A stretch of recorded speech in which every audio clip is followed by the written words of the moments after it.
Európai szinten ezüstérmesek lettek, jövőre pedig már a világbajnokságon próbálhatják ki tudásukat.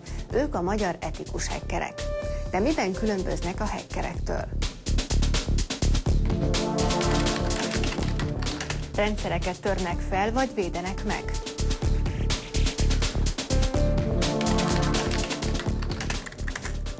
Válaszol a szakma egyik legfiatalabb képviselője.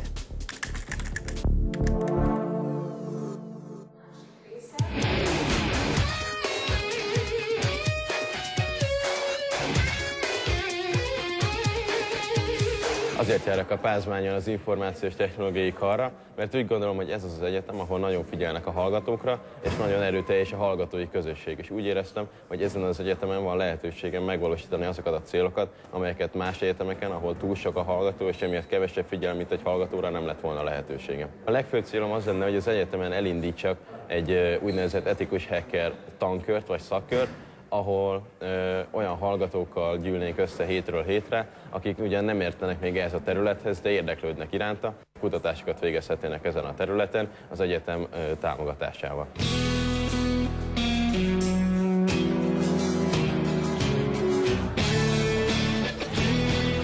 Azt hiszem, hogy nagyon jók a magyar informatikusok.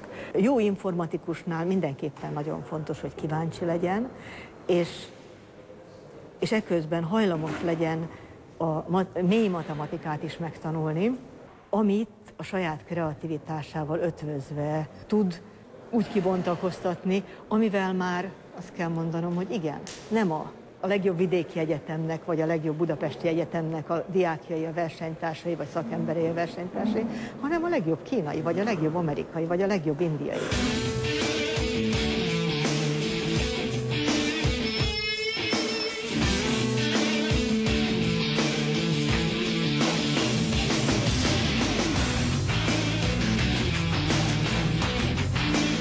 Most ugye 19 éves vagyok, először 6 éves koromban találkoztam az informatikával, és igazából azonnal elkezdett érdekelni.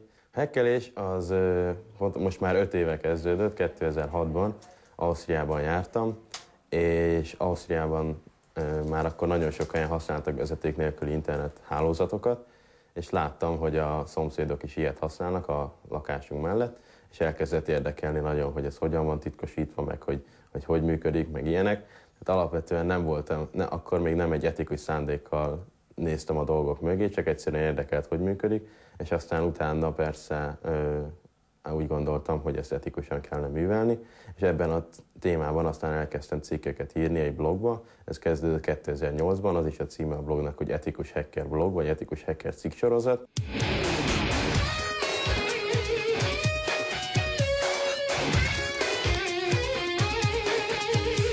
Hogy én az etikus hackelést csinálom kvázi nap, mint nap, az abból áll, hogy igazából nagyon fontos, hogy az ember állandóan friss maradjon, mindig képezze magát tovább és tovább. Én ugye alapból autodidakta módon kezdtem el magam képezni, tehát az interneten olvasgattam dolgokról, és úgy próbáltam összeszedni a tudásmorzsákat, és ez ma sem különbözik nagyon sokban.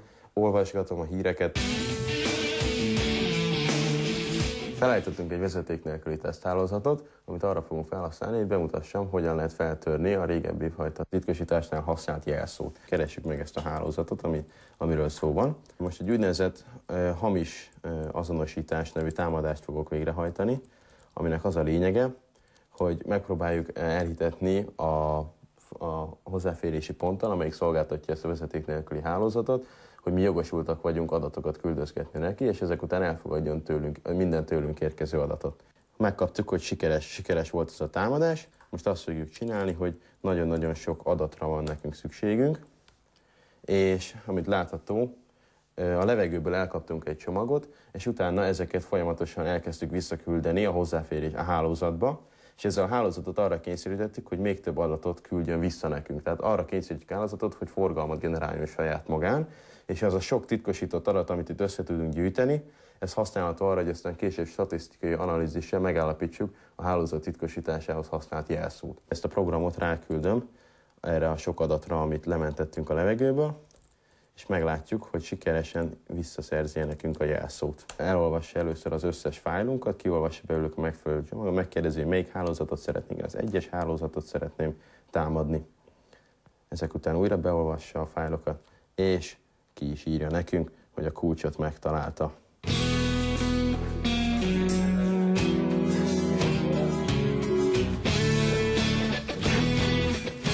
Ahhoz képest, hogy Domi ilyen fiatal, nagyon büszkék vagyunk rá, hogy ennyire fejlett a számítástechnikában, és nagyon büszkék vagyunk rá, hogy meghívták őt Amerikába, Miamiba egy előadást tartani, amiben nyilván az is benne van, hogy gátlás nélkül és könnyedén tud beszélni. Olyan számomra is meglepő módon ki tud állni közönség elé, és 3-4 számítógéppel föl alá járva előadást tartani, ami, hát megmondom őszintén, hogy mondjuk én nem vagyok ennyire lezser egy ilyen előadásnál.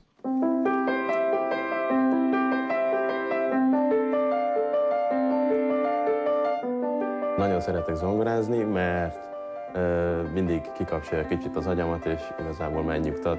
Amikor rágódom valami problémán, akkor mindig nagyon sokat szokott segíteni, hogyha eljátszok 1-2 dallamot, és egyszerűen csak arra gondolok, hogy most játszom valamit.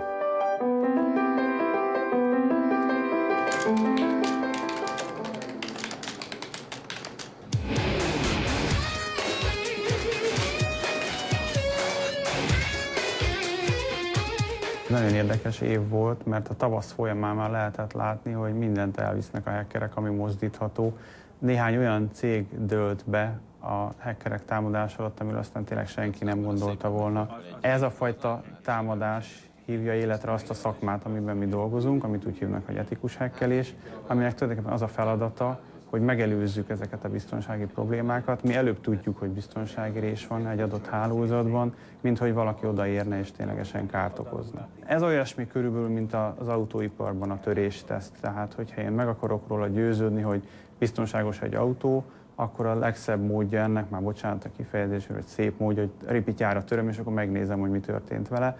Az etikus hacker valami ilyesmit csinál, ellenőrzött és megrendelt körülmények között. A Domi az nagyon érdekes, mert 16 éves korában itt gyüzsögött körülöttünk, írt etikus hacker blogot, én az ő blogját találtam meg tulajdonképpen, és ő már akkor valahogy a fejébe vette, hogy nem csak, hogy ezzel a szakmával szeretne foglalkozni, hanem hogy ezt tanítani szeretné, és nagyon sokat tett is érte, tehát ő már konferencia előadó volt 17 évesen, most pedig együtt fabrikálunk egy olyan online képzést, amiben ő lesz az oktató, és angol nyelven a világ többi országában fog etikus hacker képzést tartani. Hamarosan kiutazom az Egyesült Államokba, ahol a kedvenc témámban fogok előadást tartani, ez a rádiós eszközöknek a biztonsága. Megpróbálom az elmúlt 5 évben felfedezett biztonsági hibákat, illetve kutatások eredményeit összegezni, és mindezt gyakorlati példákon át illusztrálva bemutatni az amerikai közönségnek.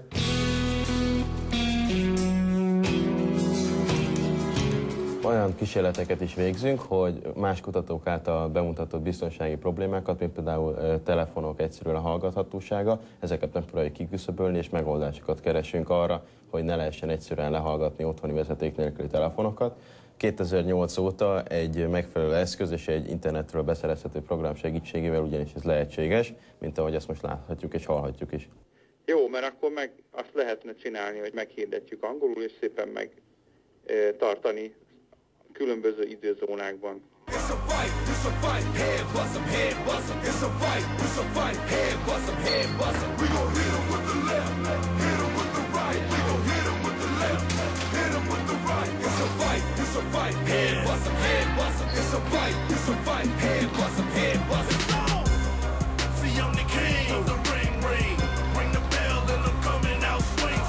Idén nyáron kezdtem el kravmagázni, ez egy magyar gyökerekkel rendelkező taktikai és önvédelmi rendszer.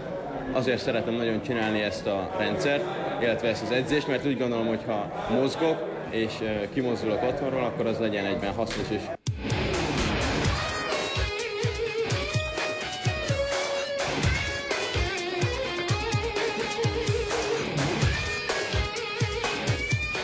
Barátaimmal alapítottunk közösen egy céget, amelynek fő tevékenységi köre és célja egy olyan automatizált szoftver létrehozása, amely aztán a mi szervereiken futva különböző weboldalak, akik előfizetnek erre a szolgáltatásra, ezeknek a weboldalaknak a biztonsági hibáit tesztelni naponta. Már eléggé közel állunk ahhoz, hogy elindítsuk az első béta tesztelői fázist, ami 1 hónapig fog tartani, és nagyon reméljük, hogy ezzel kiküszöbölünk minden problémát, ami a szoftverrel kapcsolatban adódhat, és azok után remélhetőleg november elején már piacra tudunk vele lépni. A jövőben is azzal szeretnék foglalkozni, hogy a gondjaimra bízott informatikai rendszerek biztonságát megőrizzem, illetve megerősítsem.